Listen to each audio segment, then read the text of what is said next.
keeping it practical, helping people just access who they are and how to express that authentically is really simple. I keep a lot of the mind candy out of it initially. And it's really funny, like there are some parts of human design, because, I know a lot of it off by heart, and people will ask me an obscure question and I'm like, I'd have to go and research that. And they'll say, don't you know, did you study that? And I'm like, yes, I studied it, but I don't use it all the time because it's not practical. Mm-hmm. Yeah. It's terribly interesting, but it's not practical. And, when I work, so someone has their first reading, I just explain those practical things. And then some people will go on and do mentoring and coaching work, or they'll go into classes where I still aim it at them understanding how they work and the people around them. You can start looking at your friends and your family, seeing how you're different, seeing how you're the same. Yeah. Doing a relationship reading, you looking at you and looking at you and your partner's dynamics. And then what happens when you become a family. The whole energy dynamic that changes as you would have experienced, having a baby and stuff like that. So all of those practical things are much more how I use it as opposed to all of the mind candy business.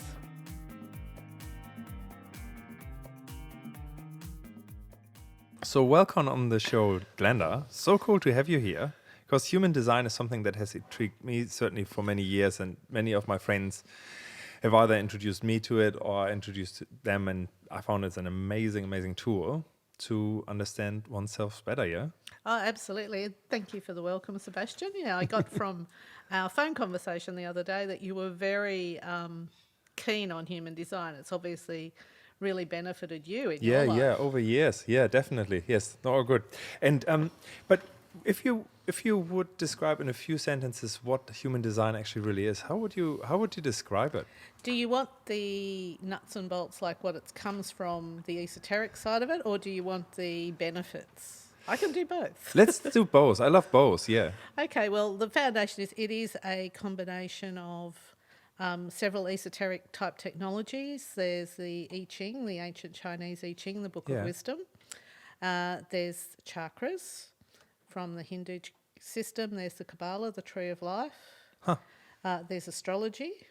And so those things all come together in a very unusual way to make up what the human design system is. And then there's some quantum physics in there in a way called a subatomic particle called neutrinos, which is what actually brings the planetary imprinting to us at our birth. And this is, whether it's astrology or human design or whatever it is, that's how the planetary influence gets in our body, is through these little subatomic particles called neutrinos.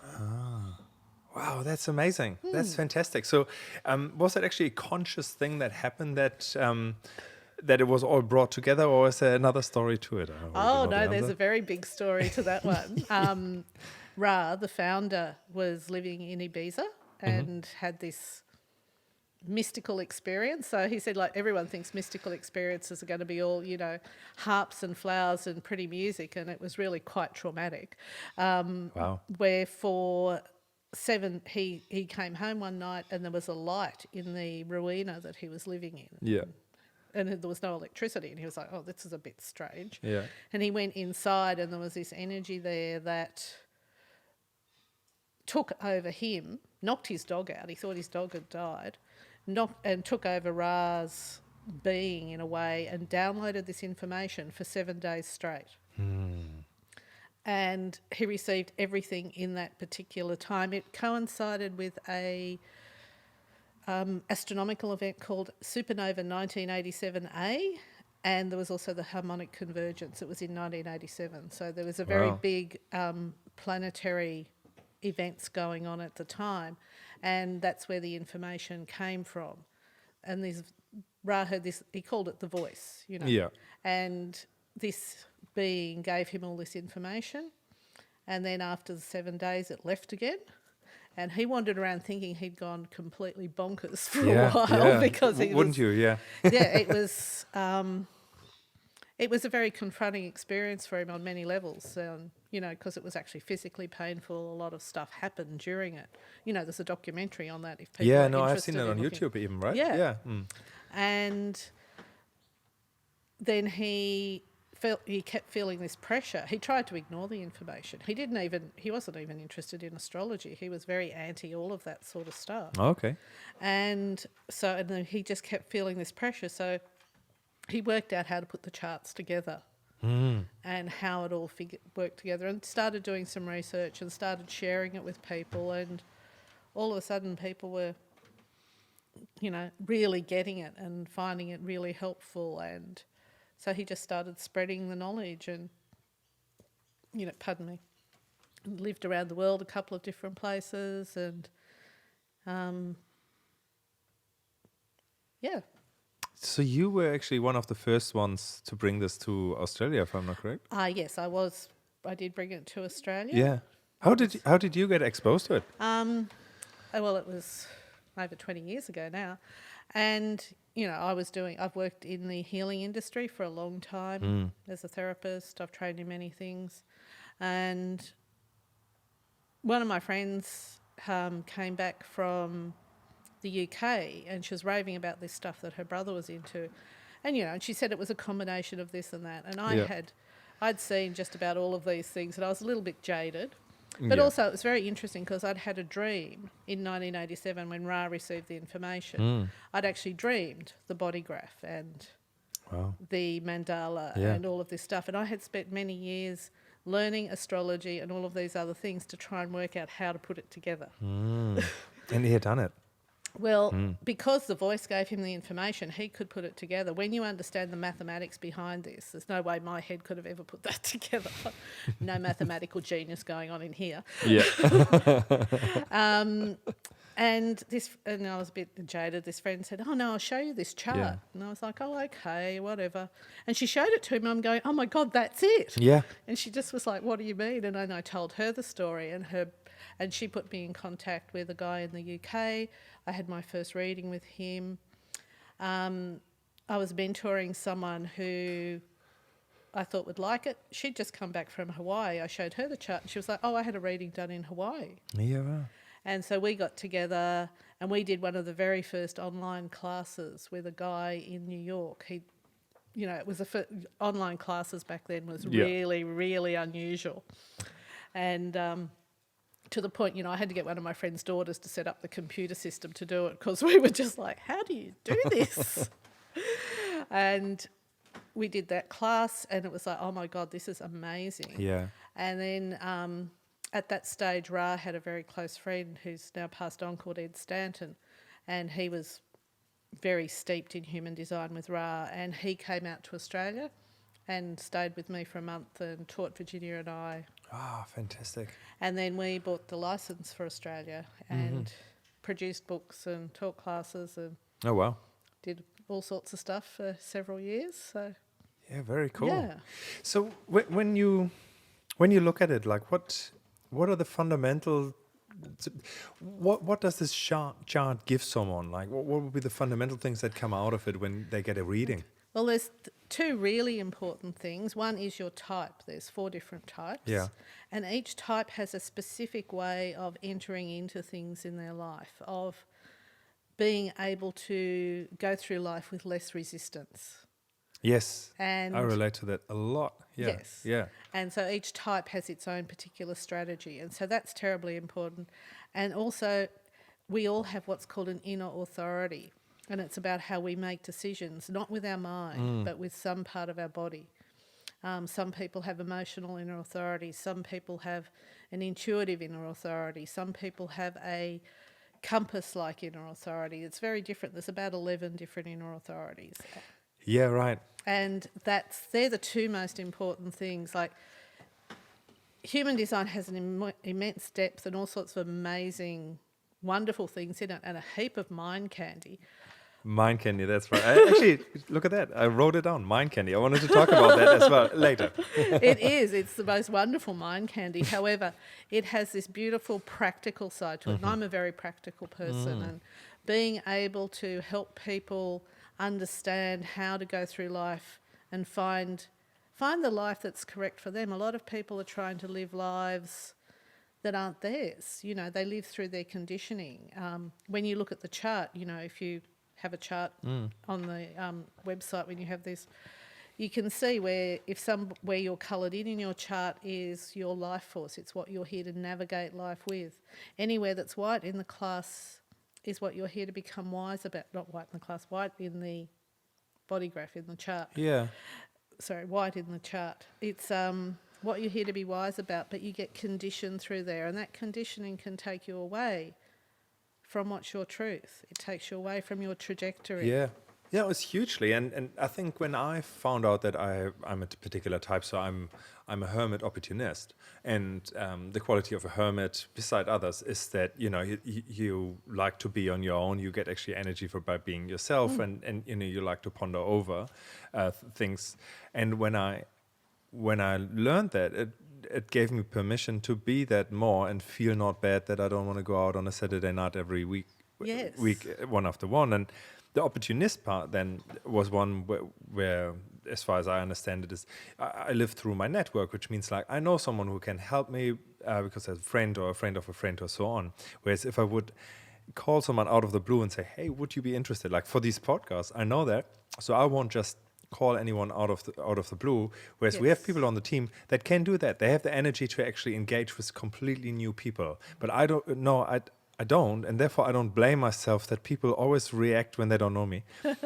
React really, I don't know, like not really engaging, and that's, you know, just the energy I bring to it. So my question was just, do you want to quickly run through the types that there are, because people will probably see, you know, relate to that and think, oh, I must be that one, and yeah. Yeah, when you were talking about the hermit opportunist, that's not actually one of the types, that's one of the profiles, and there are 12 of those, which we can chat about if you want to. But the types, there's 4 types. Oh, sorry, yes. And the type is actually based on the aura. Each aura has a very specific function and mechanic of its own, which is terribly fascinating to me anyhow, maybe to everybody else. But there's the main component of the planet are generators or manifesting generators. That's around 70% of the population, which doesn't sound very unique or interesting. But knowing you're a generator and how that works is like the key to unlocking the uniqueness in your chart. And the generator has a very amorphous aura, which is always bringing things to them. It's like a tractor beam. It's magnetic. It's always dragging stuff to you. Just because it comes to you doesn't mean it's for you, though. That's why you need your inner authority. People go, oh, but it showed up. And it's like, yes, but did you actually really want to do it? And then there's the projector type, which there's around 17% of the population are projectors. And the projector is here to wait to be invited. The generator waits for things to come to them through their aura. Their aura brings everything to them. The projector waits to be invited. They need to be invited into all the important things in their life. They're here to be recognised. And they have a really fascinating aura in that their aura pierces other people's energy to get their attention. And that's how they get invited. You know, the projectors are always, you know, they kind of prod you with their aura to see if you're right for them or not. Yeah. By the way, like my daughter, she's 5. She is a projector, and I just know the type of questions that I ask her that she feels really comfortable with, and others that she doesn't, you know, and it's really like, describe to me, like quite detailed questions they enjoy as far as I know. Yeah. And, you know, my partner looks sometimes at me, why would you ask this detailed question? When I came from school, I didn't want to describe my school day, whereas Simba, my daughter, is like, yeah, you know, and she goes all into the details and feels really good about it. And I know on the contrary, if people don't get invited, they try to push their opinion onto other people, but if the invitation is not there, the energy is not really there for letting them in, and people really get burned out by trying to participate without invitation. So I think as a partner of a projector, it's also just being mindful of like, I just have to give that invitation, this question of, what do you think about this? Yeah. Oh, it opens the door for them. It's like, you know, it opens up the energy and they have somewhere to go. Otherwise, they're pushing, they're trying to get through and there's nowhere for them to go. Yeah. And then there's the manifestor type, which is around 8 to 10% of the population. And they're the initiators. They're the ones who can go out and just do stuff. and they have a very impactful aura. Like there are some people say, or Ra used to say that, their aura was repelling. Ra was a manifester. But it was only repelling because it's a very dense aura. It impacts things. And their aura is actually opens and closes. It's really fascinating. Okay. If you know a I didn't know that. manifester. I do. If they really like you, their aura's open. It's really welcoming. And but if they don't like you, it's like bang, shut. And I've seen it happen in front of me. It's like watching lift doors close. It's like, wow, you really don't like this person, do you? I've been with 4 other generators in a group having a conversation, and a new person arrived. I didn't know that they were a manifester, but that person stepped into the cycle, and no one spoke. And that person said, in hindsight, that always happens to me. I never understood why that is. But there is that energy that a manifestor speaks for first, and that they give their direction of things. And once you understand that, you don't feel bad about speaking first. And on the contrary, the people that know that manifestor don't feel bad that they let them speak first. Yes. Yeah, it's understanding the mechanics of how it works. And then we have our lovely reflectors, who are very rare. There's only less than 1 or 2% of the population are reflectors. And the reflector's role is to basically monitor the environment.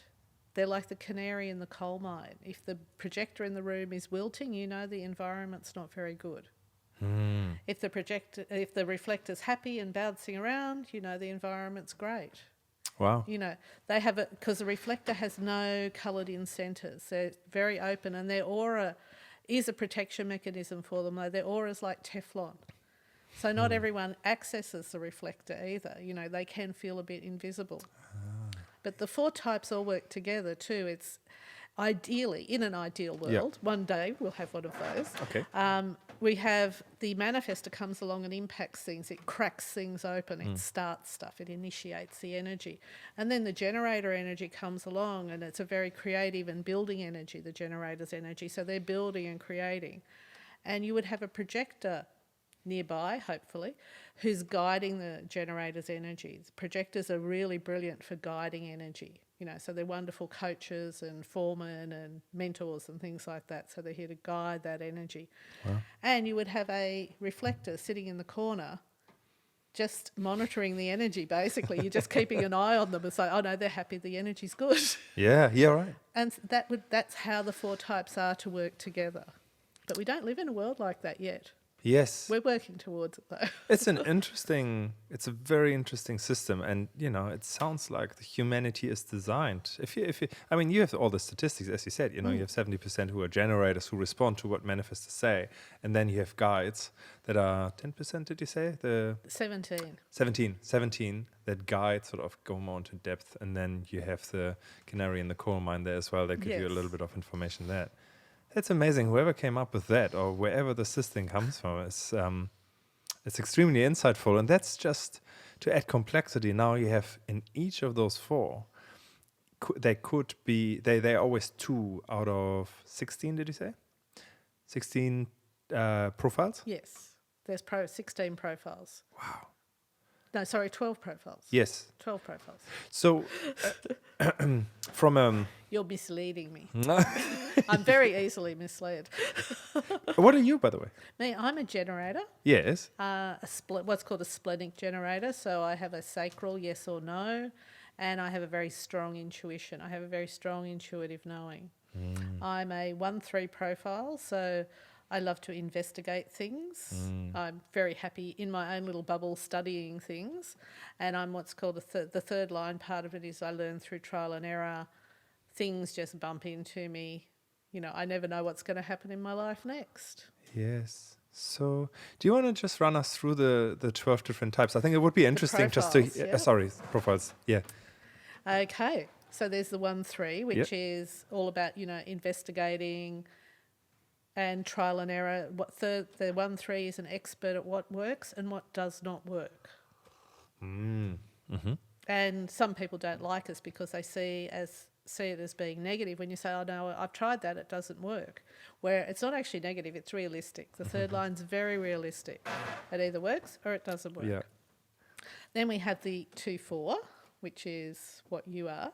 And the 2-4 has the side of them that is the hermit, that's, very, and it's about, there's a shyness there where you're not open to everybody straight away. But once you've sussed somebody out and they are for you, you can be very not shy.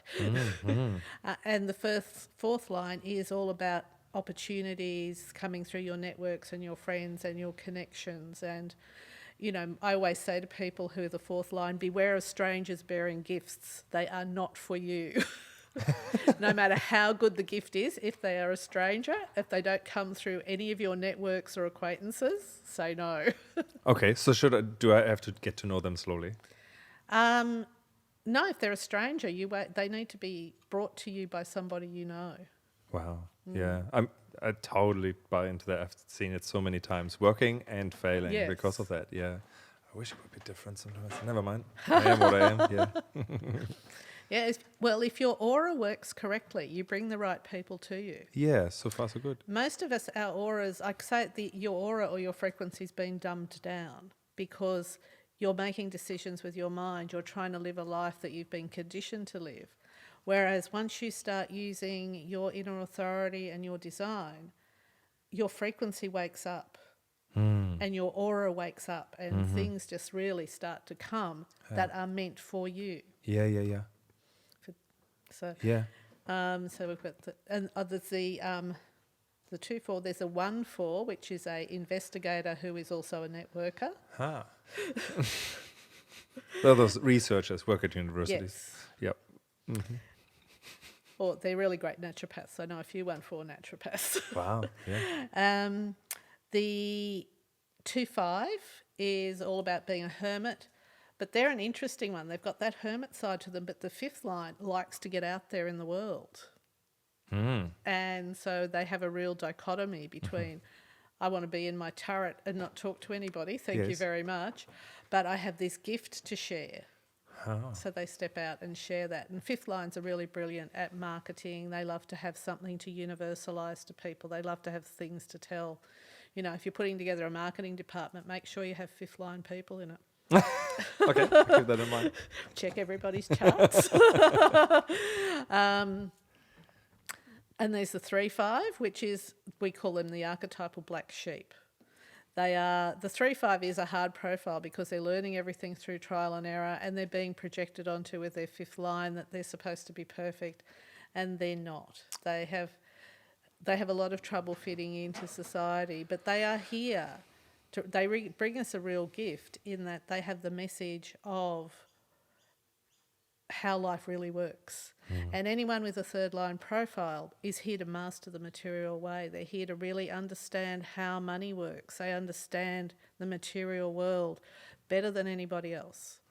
If people listen to them. But, people have their ideas and ignore us. And there's a 4-1 profile, which is really interesting. That's called a juxtaposition.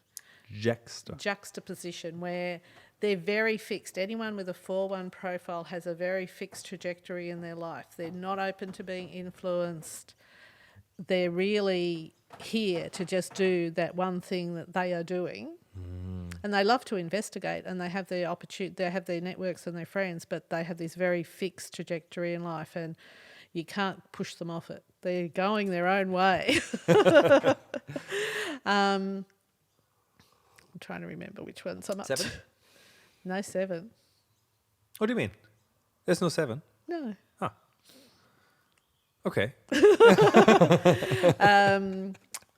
There's a 4-6, and that's the 4-6s are the friendly networkers, and with the 6th line, they're here to be role models, and they are here showing us. And 4-6s are really brilliant at taking the information from someone like a 1-3 and bringing it to the world. And again, this is where we see how people work together. When you look at the profiles, there's certain profiles that fit together. This is like a memory test. I'll probably fail. There's also the 3-6 or the 6-3 profile. It goes both ways. Okay. And again, they're someone who has a lot of trial and error in their life, and then they're here to become a leader and a role model later in their life. Anyone who has a 6th line has 3 parts to their life, where the first third of their life up until they're around 28, 30 can be a bit bumpy. And then they withdraw from life a bit. Most people don't notice they've withdrawn, but they know they have. And from 30 to 50, they become much more aloof and much more objective and an observer. And then after 50, they come back down into the world to share and lead from what they've learnt in those last 20 years. Yeah, thanks for that. And I've possibly forgotten some, but that's all right. The reason why it was like a memory test. Well, the reason why I actually pointed it out and wanted to know sort of some specifics on there, because I feel that people, when they hear that, they might actually be already able to identify like, that sounds a little bit like me, or it sounds like me how I used to be, and over time I just changed because of the relationship I'm in, the work I'm in, the stuff that I do, and so on. And it's so powerful to just be reminded on like, there is certainly a tendency that these profiles really ring truth to people, you know, and that can be just so helpful, you know, that you don't push yourself in a direction that from this systems anyway, it doesn't look like this would be a natural to you. And moving on from that, what I found interesting then looking at the inner authority, which there are not as many different inner authorities, I believe. But there's still a few. Just to give you, like, so the inner authority is sort of how you make decisions, right? Yes. Yeah. And before we go into detail, I remember I had a childhood friend, Torben was his name, and he was with me all the time. And it struck me that I was always the one who made decisions. And not only that, like it never changed. Like, you know, it was always me who could say what we wanted because he was like, well, you know, I don't really mind. And I always thought there must be he's just undecided and, you know, maybe he has not strong opinions. And I saw him a couple of years ago and we looked at his profile, and his inner authority was the 28-day moon, meaning he's a reflector. He needed 28 days to actually, you know, come to a decision, which is really unusual. Like normally, do you want to talk about the normal, more common, or more common authorities that people have? Yeah. The 28-day moon is only the reflector. No one else has that. Yeah. Intense. It is. It's really quite fascinating. Well, the main inner authority a lot of people have is the sacral inner authority, which is a abdominal, or it can be a full body. It's a sacral yes or no. The sacral gut feeling sort of. Yeah, it's not exactly like gut feeling. That's more what's the splenic inner authority is a knowing. The sacral can be a gut feeling. It can be a whole body feeling. It's really dependent on what's actually defined in the chart around the actual sacral as to how the person feels it. But it's you know. It can be a gut feeling, but more there's something called your splenic inner authority. That is your gut feeling. That's that gut knowing. That's that part of you that always goes, I knew that was going to happen, that you didn't listen to. That's the splenic inner authority, whereas the sacral is quite a loud yes or no you get in your body, but a lot of people ignore it. You mean straight away? Straight away, immediately. Yes. Yes. And again, I like that. and you know what's nice, if you know that about your kids, then you know I can ask them direct questions and they will know the answer. Whereas there are other kids that you know ponder on that, and what would that be? That could be the emotional inner authority, which is what you have. Yes. You have the emotional wave, and that takes time. You need to be exposed to certain questions over time, so you can gather information through what's called your emotional wave to get clarity. The emotional wave goes from high to low to back again. And when you're high on your wave, when someone who's I say yes to anything. You would. You sign the contract. It's all so fantastic. Okay, I buy this house right now. And then you go down on your wave and you think, oh my God, what have I done? Yes, exactly. Or you're down on your wave and you will throw the baby out with the bathwater, and then you come back up on your wave and go, oh my God, what have I done?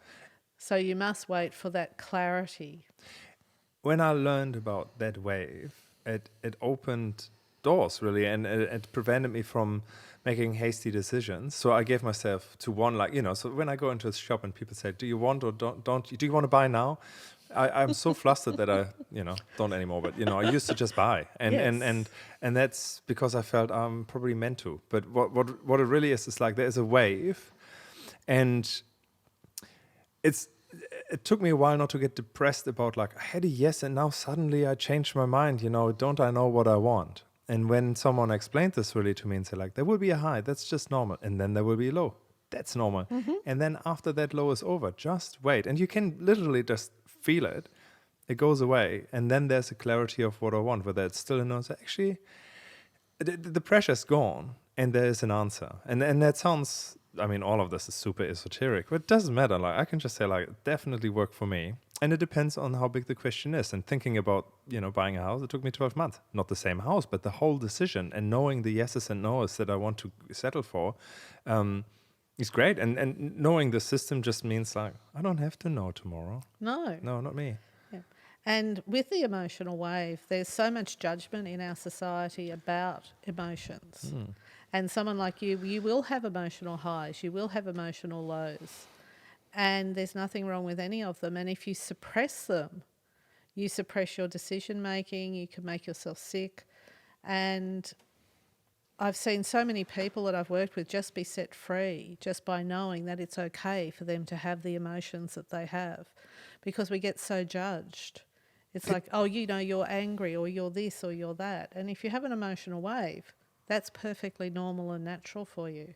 Can you give me a bit more specific examples? So how would people come to you and just be confused or been... Well, they come for a reading and, and I'll say, are you aware of having emotional highs and lows? And they're like, oh, yes, I am. But, I've been having healing to fix that, or I've been having medication to fix that, or whatever. And it's like, well, there's nothing to fix. It's actually a really important part of you. It's a beautiful, juicy, creative energy. All of the great music, art and literature of our time has come out of the down end of the emotional wave. None of those things that move us come out of the high end of the wave. Wow. And, I remember many years ago reading a interview. There's a musician called Missy Higgins, and she was saying how she could not write songs when she's in a good mood. Wow. And I was like, yes. Yeah. And it is, you speak to musicians, you speak to artists, and all of their greatest work comes when they're melancholy, when they're emotional, when they're in that deeper place. If they're all happy and high and la-di-da, they might paint some pretty butterflies, but it's not something that moves people. Yeah. I mean, do you know Eric Clapton's "See You in Heaven"? Yes. You know what that is about? I do. It's his...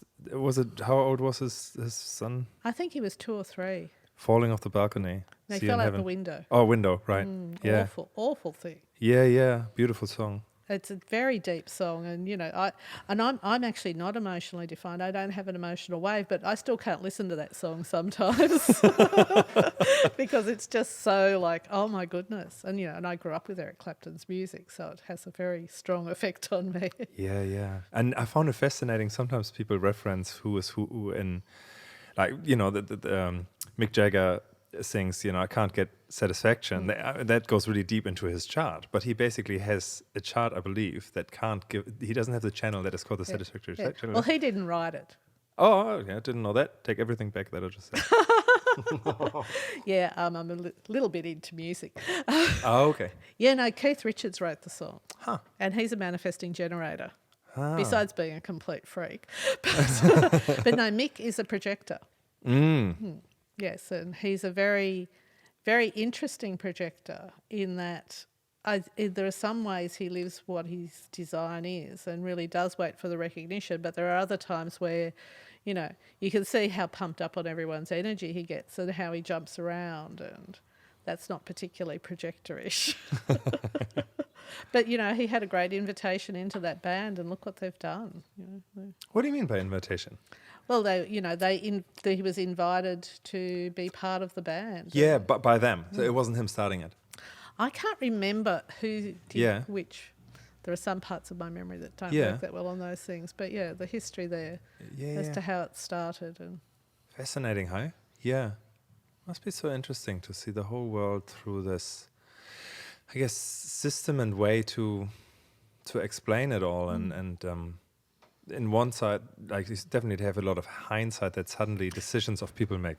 Hindsight's fantastic. Yeah, right? All very smart and wise. But there's also something that you can say about, how you go forward through life. And with that knowledge, And even if we sort of soften it a little bit, saying that there's a tendency in people to be that way or that way. Yes. You know, that alone is just gold. Yeah.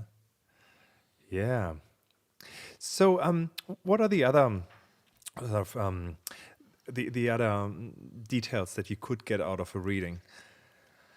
Okay, well, first of all, yes, like if someone came to me, as an example, if you came to me for a foundation reading, I would talk to you about your type and your inner authority. I would talk to you about something called your definition. Yes. There's different types of definition. There are people who are called a single definition, and they're all on their own page. They don't need other people. There are people who are a split definition, which is what you are. Mm-hmm. And split definition need other people's energy around. They're always looking for somebody to connect to help them feel whole.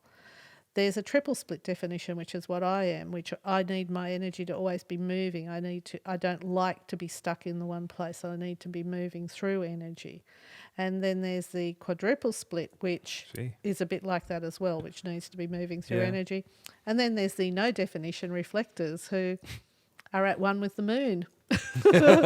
So I would definitely talk about their definition and how that works for them or doesn't work for them. I would talk about their incarnation cross, which is a very important part of who you are. It's like your hard drive. It's your reason for being. And the 768 incarnation crosses, so I always have to do research on that before I do a reading. You're saying that many definitions of that particular... Yeah. Right. Like if you look at the chart, if we go into the depths of it, what are called gates, each gate has 1,080 variations. And the 64 gates. That's just one part.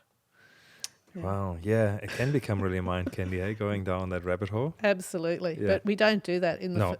We do the incarnation cross in their first reading, and then I will talk to them about what the life force of their chart is. What are called they're called channels that are defined, and that is your life force. That's the energy that moves you in life, and I will talk to people about that at length. And that's really important to understand. As an example, if I look at your chart, you have channel of community. It's called and it's all about being part of a tribe, being part of a community. It's really important to you, but you must wait to be invited to that community. If you go and try and make a community, it could fall apart. But the right community will invite you in, so to speak. And when you make bargains with people, you need to make sure that bargain has a flexibility within it. Because with the tribe, with this community, there's always a bargain. If I'm part of the tribe, I will offer this and you will give me that. So bargains are something really important to you. Also touching people, being able to hug people, being able to shake their hand is really important because you can feel their energy. And you also have a sense of smell that's quite important when you have this channel. If someone doesn't smell right, they're not part of your tribe. It drives me nuts. Honestly, if I sit next to the wrong person, it just I cannot concentrate about anything else but that perfume or whatever it might be. Yes. Yeah, and that's this channel here. Yeah, wow. So, you explain that to somebody. I have a joke. I call it the scratch and sniff channel. You have to touch somebody and smell them to know if they're okay for you or not. Yeah. I don't recommend actually doing that to people, though they might be a bit offended. Better not.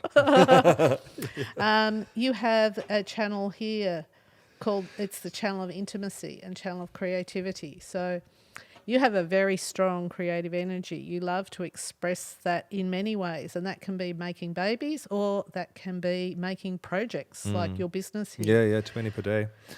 Well, I always say to my team, there's no shortage of ideas. Yes. It's just about which ones we pick to do, but I relate to that. And you can break through people's auras. As much as you have the 2-4 profile, which is withdrawn, this channel of intimacy, we call it the aura buster. It breaks through people's auras. People automatically feel close to you. You'll sit next to somebody and they tell you their life story and you're just sitting there going, wow, I don't know if I needed to know that. But now I do. Because people feel this intimacy with you. Yeah. There's like, he's such a nice guy. I feel really close to him. Yeah. And you can move the energy in groups without opening your mouth. Wow. Yeah, I heard that from human design in general. I mean, it's all there's a lot based on the aura itself, Yes. right? So But that's based on your channel.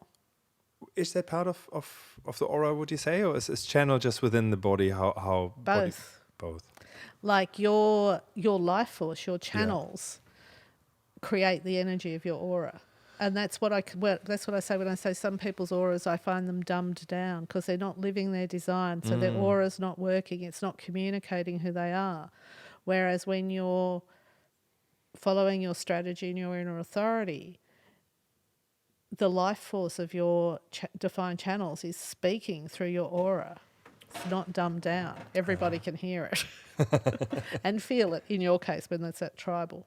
Yeah. And yeah, I definitely know that when some people enter the group, there's just the dynamic changes, So, that's such a complex system. What I always wondered is, how can you make this practical work? Like, how many different aspects would I have, like, just roughly, to look at? I don't even know. But to make it practical, Yes. I just basically, first of all, I do a basic reading with people. I explain their strategy and inner authority, their life force, their profile. I also talk to them a lot about their conditioning, how the conditioning they take in through their openness affects them. Because where we're open in our chart, we take in conditioning for good or bad. But it's where they're our classrooms in life. It's what we're here to become wise about. So I guide people around that. But keeping it practical, helping people just access who they are and how to express that authentically is really simple. I keep a lot of the mind candy out of it initially. And it's really funny, like there are some parts of human design, because, I know a lot of it off by heart, and people will ask me an obscure question and I'm like, I'd have to go and research that. And they'll say, don't you know, didn't you study that? And I'm like, yes, I studied it, but I don't use it all the time because it's not practical. Mm-hmm. Yeah. It's terribly interesting, but it's not practical. And when I work, so someone has their first reading, I just explain those practical things. And then some people will go on and do mentoring and coaching work, or they'll go into classes where I still aim it at them understanding how they work and the people around them. You can start looking at your friends and your family, seeing how you're different, seeing how you're the same. Yeah. Doing a relationship reading, you're looking at looking at you and your partner's dynamics. And then what happens when you become a family? The whole energy dynamic that changes, as you would have experienced, having a baby and stuff like that. So all of those practical things are much more how I use it, as opposed to all of the mind candy business. Yeah. Especially the profile types of the ones, the investigators like yourself. I guess you could just sit down with a book and just read all your channels and all of that. Oh, you'd love my library. Yeah, there you go.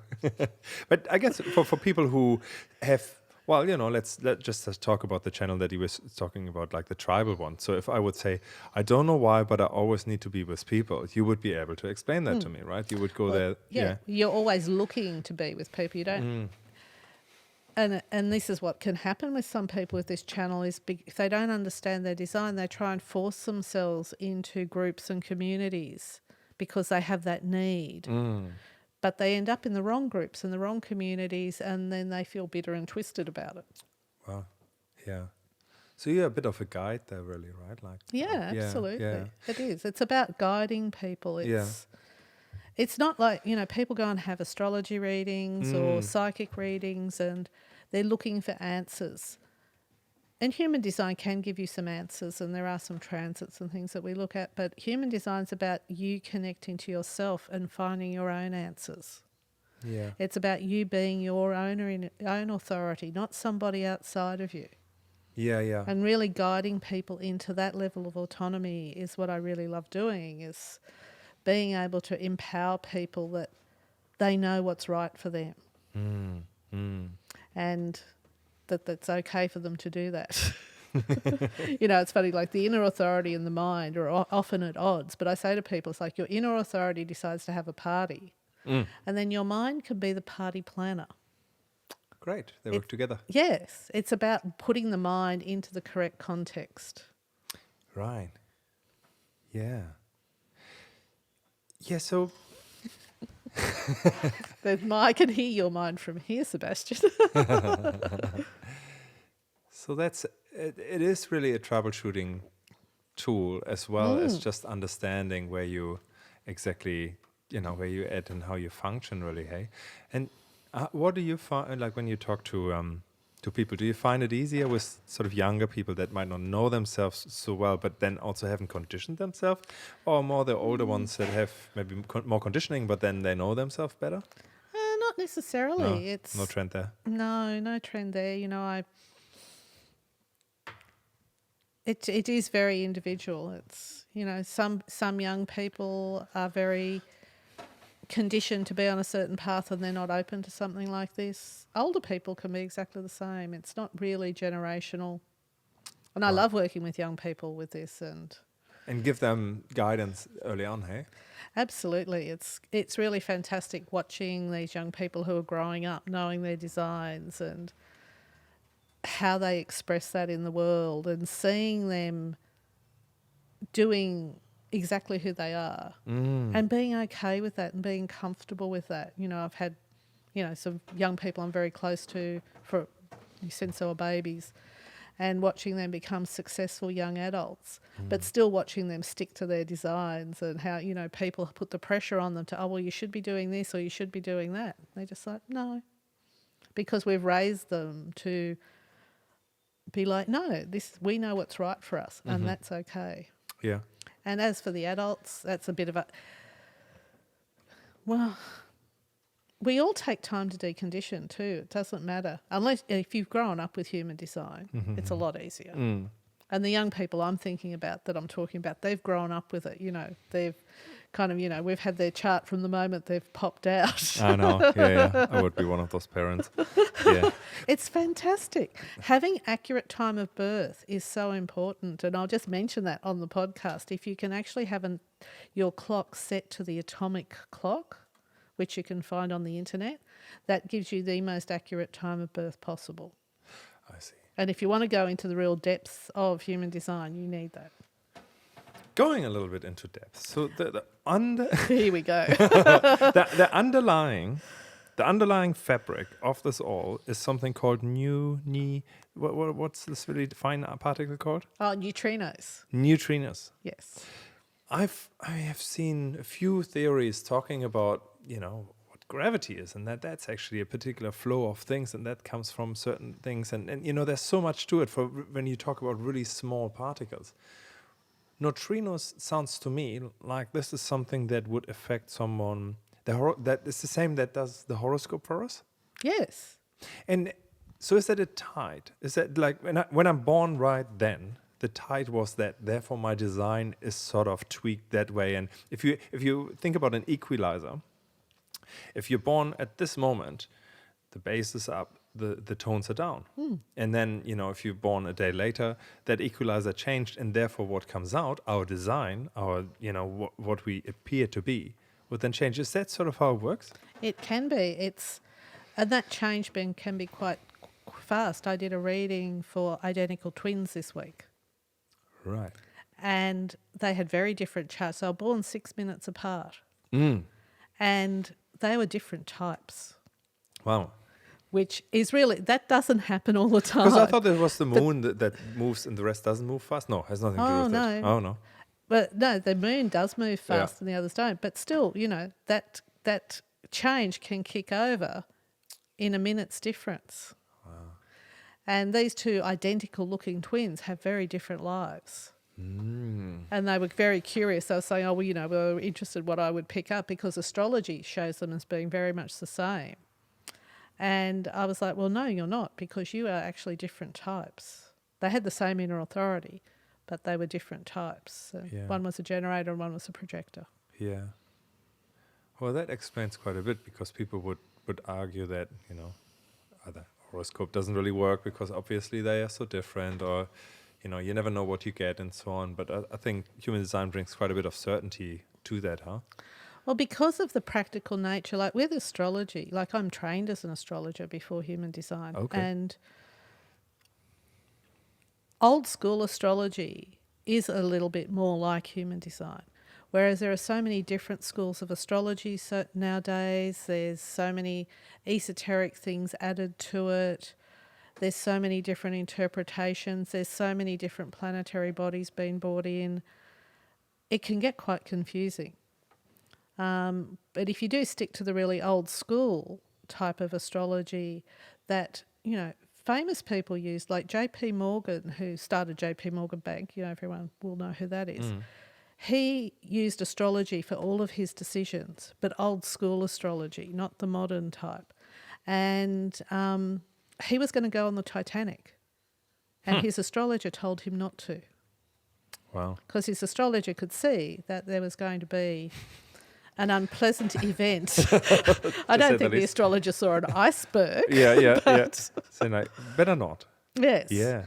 And my astrology teacher, who was very old school, she was like, it was like going to your nana's house. She was just gorgeous, but it was really traditional archetypal astrology. And she said, the big difference between a millionaire and a billionaire is one of them uses astrology and the other one doesn't. And the billionaire does the astrology. The royal family do everything by astrology. It's just the tide of the what is it called? The current. Like you just flow with the current by reading these things, eh? Wow. That's pretty amazing. They plan things like, all of these people would plan, royal weddings are on specific astrological configurations. And cool. I've heard also that, Feng Shui, which also includes horses. Well, especially if you're doing the flying star Feng Shui, which is like Chinese astrology for buildings. And does that mean that I heard that, some offices that really follow it would change the configuration of the office every year? Absolutely. Fantastic. Yeah, because the transits bring in different elements and it's, a lot of people are familiar with the Feng Shui that is just the Bagua, which is like this 9 different compartments and they move things around there. What you're talking about is it's a very in-depth type of Feng Shui that uses the Chinese astrology and sees where things go. And So, that's fantastic. I know that's not exactly human design, but it's still fun to talk about. Oh, fantastic! And just imagine, because it's not only that probably that team will thrive, and that would be good for the company, but also the individuals probably enjoy. Being in a particular position in the building or whatever it is that actually is true to their destiny, maybe. Yeah, absolutely. Well, it's a little bit like human design's a bit like inner Feng Shui. It's about getting your inner energy in the right place. Yeah. And then you can blossom, then you can flower. Yeah.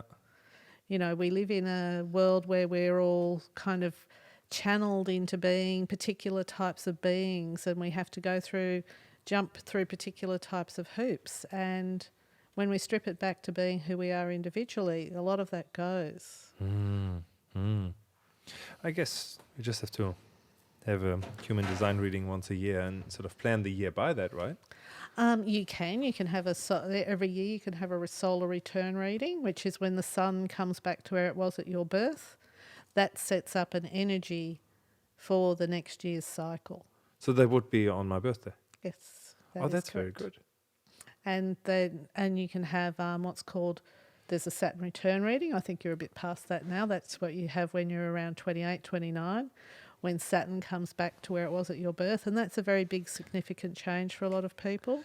Yeah, and I know I have to let you go in a moment, but I do want to talk about this because... We'll have to give another one of these. Yeah, please. Yeah. It's so nice that you're just around the corner. For many reasons, also to get readings from you. But, Saturn Return is one of those things... I didn't grow up knowing anything about that. And I think I only got exposed to it probably 2012 because I really majorly got into it because of the Mayan calendar change and so on, But ever since, looking at people and their Saturn Return, whether they know it or not, sometimes you just know people's dates and you look it up and all the rest of it. It's significant. It's huge. Obvious. Like, parents should know that because, they worry all through the 20s what the heck is going on with their child, and then suddenly they just fall into place, or at least, change directions and all the rest of it. Probably not, in a different direction, let's put it that way. Can you talk just a little bit about it? Because it's certainly something that I would write, like, yes, definitely this exists. It's true. Like, there is no doubt about it that it actually affects people when they have their Saturn return. Yeah. Well, absolutely. Like, Saturn is the god of karma. It's our great teacher. And Saturn can be a tough taskmaster if you don't roll with the punches. You know, some people can have a really challenging Saturn return.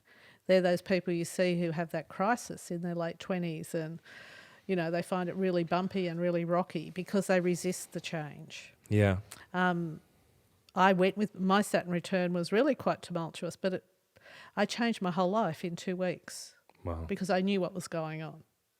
Ah. I didn't know how it was going to manifest. We don't know that in advance. No, we just know things will change when the Saturn returns. I had no idea how it was going to manifest, but when it did, boy, oh boy, it was like I got retrenched. I had to move house. I had so many things happen. And I completely changed my lifestyle and everything in a 2-week period and got rid of a whole heap of friends.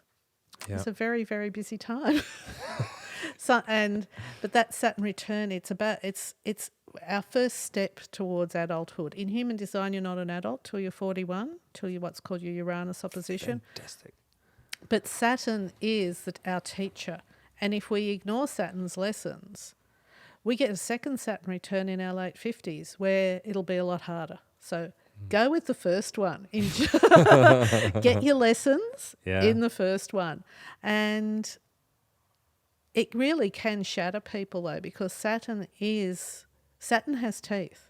And if you're off track, if you're not on your path, Saturn will box you around the ears to try and get you back onto path. And people will still resist it. And I've seen people get through their Saturn return in a very messy way and continue resisting it. But what to do?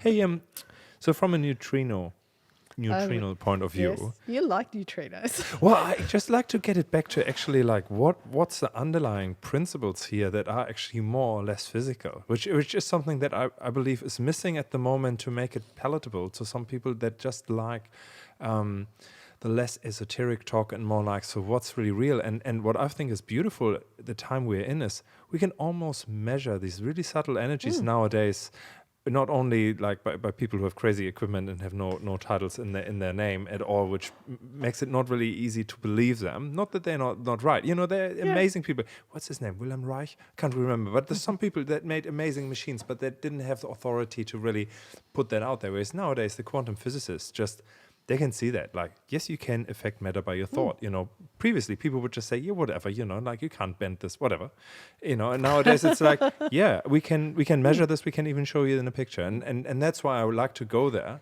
because it helps people who have a really materialistic or Newtonian thinking to just soften it a little bit and say, well, this still is. It just was observed from a different framework first before it actually got proven by science, and that's just so. Well, when Ra had the experience in 1987, he was told about neutrinos and that they had mass and that they were the imprinting vehicle that brought the energy from the planets to us. At that stage, people didn't really know anything about neutrinos, let alone that they had mass. And then around 12 years or so ago, they finally proved that neutrinos had mass, maybe a little bit longer. And that they do actually pick up information and drop information off. A neutrino, it's a little bit like, you know, a red car and a white car bump into each other and they pick up a bit of information from each other. That's what a neutrino's like.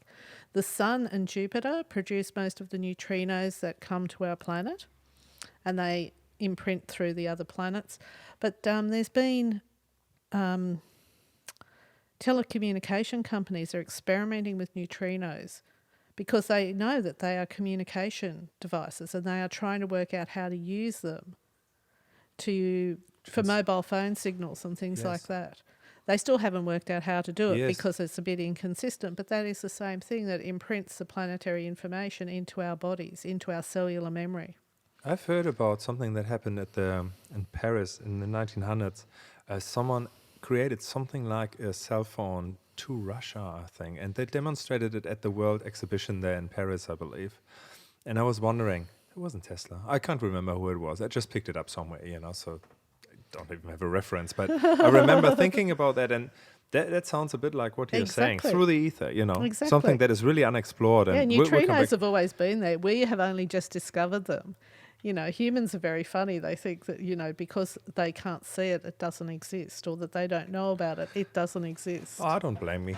I mean, I need some proof. So just to finish this thought off, and then I have to ask you actually a couple of questions that we always ask our guests. Yep. So with Satin then, Satin interferes with the flow or goes through a flow of neutrinos that comes to us and adds a particular flavor to it. Saturn is in our solar system's like a sea of neutrinos. Yeah. So they're always in there, and they're flowing towards us. They flow through the planets and to us. They flow through us, they flow through the Earth, and it's a continual flow. I don't know where they go to. Can't remember that bit. Next solar system. But so, and when Saturn is as part of your personal mix at this particular time that is called Saturn Return, there's more influence of that, and that is disruptive. Okay. That's what I mean, sorry. Okay. Yeah. So what happens, it is to do with the neutrino flow, but what happens is it comes back to where Saturn was at the time of your birth in your chart, and it reactivates that energy very strongly in you. It's already part of you. It's that Saturn energy you were born with. Mm. It's part of the lessons you're here to learn, that you're here to really embrace. Mm. And then when we have that, that cycle is completed, it's like a marker, and Saturn comes around, and I guess it's like it amplifies it. Yep. It really brings the spotlight onto that. Yeah. And this has to be looked at. It's like each year, the sun comes back to the same place, and it puts the spotlight back on your sun to remind you about your identity and who you are. Mm. In the 29 years, Saturn comes back to where it was, and that neutrino imprint is amplifying that Saturn energy that you received at birth. Mm. Wow. Fascinating. I love it. Yes, we could talk about this for hours. Yes, let's do it again. But I'm sure I lost a few people on the way, but I needed to go there. A couple of. It's you can go wherever you like. I hope so. Yeah. As long as something else is there for some other people, there. For my thing, as far as I'm concerned, the people who hear it, who need to hear it, will get it. Some people don't. They might listen to it another year's time, and they'll really get it. Yeah, I'm sometimes one of them, yeah. So, general question that we ask our guests is, what are the 3 things that get you out of bed at the moment? Oh, what are the 3 things that get me out of bed at the moment? My sacral energy, waking up in the morning, is what gets me out of bed. And that's technically, your sacral is when it wakes up, it gives you the energy to move. Okay. So that gets me out of bed. I think you mean more what motivates you to come out of bed. Not so much physically. Yes. I could be very cheeky. Yeah, I can see that. What motivates me? Empowering people. It's empowering people to live their authentic self. Being able to guide people back to who they are, that lights me up. My incarnation cross is a cross of consciousness. I'm here to inspire people. If I can inspire people, it just makes my day. And at the moment, what I'm really loving is I've taught big groups. I've taught many things besides human design over the years. But at the moment, I'm actually teaching human design one-to-one and some of my healing work, either in person or online. And I'm really loving that, because being able to meet each person exactly where they are and who they are, and teach them from there, is really something special. Like teaching groups is wonderful, but it's still quite a kind of generic. Yeah, you cater to the individual. But whereas when I'm doing that, that's really what gets me out of bed at the moment. Cool. And the currawongs banging on my roof. Those birds. Yeah. Yes. Yeah. They've been going crazy at my place. And what's your favorite thing to pass time? My favourite thing to pass time. Reading. Yeah, as on the first line. Yeah, you would. I love reading. Beach time, sitting on the beach, and deep and meaningful conversations. Yeah. talking to people who like this, where we can go and riff about all sorts of weird and wonderful esoteric things in a really fun way, not get too weighed down. No, definitely not. And the last question is, why do you think we are here on Earth? Why do I think we are here on Earth? Why do we exist? Hopefully to evolve ourselves, to evolve our soul, to evolve our spirit. In human design, we call it the personality crystal. It comes into our body to experience life, and then it leaves, and then it comes back in to experience life again. And hopefully we give it good experiences so we can evolve ourselves personally, but also long-term humanity. Have you seen pictures of this crystal leaving the body when people die? You wouldn't. It would be very hard to see a picture of because they're dark matter. They're very, very tiny. Yeah. Yeah, your personality crystal is just at the top of your head. Your design crystal is in your sternum. You mean in your pineal gland? No. It's in between the scalp and the skull. Gee, this is really detailed. Like, you know your stuff. Glenda, as I said to you before, if you ask me the right question. Great. Yep. Got to get you back. Like, so many more questions now. I know it's down. It's rabbit hole stuff, but I enjoy absolutely. that. Yeah. Absolutely. Just call me Alice in Wonderland. All right, Alice. Well, thanks for being here. Oh, my pleasure. Giving us the time, and I look forward to see you again. Go well, and I'm sure our team will definitely do a reading with you to understand each other a little bit better and how we work with each other. Oh, thank you, Sebastian. I shall look forward to that. Yes, me too. Thank you. Thank you.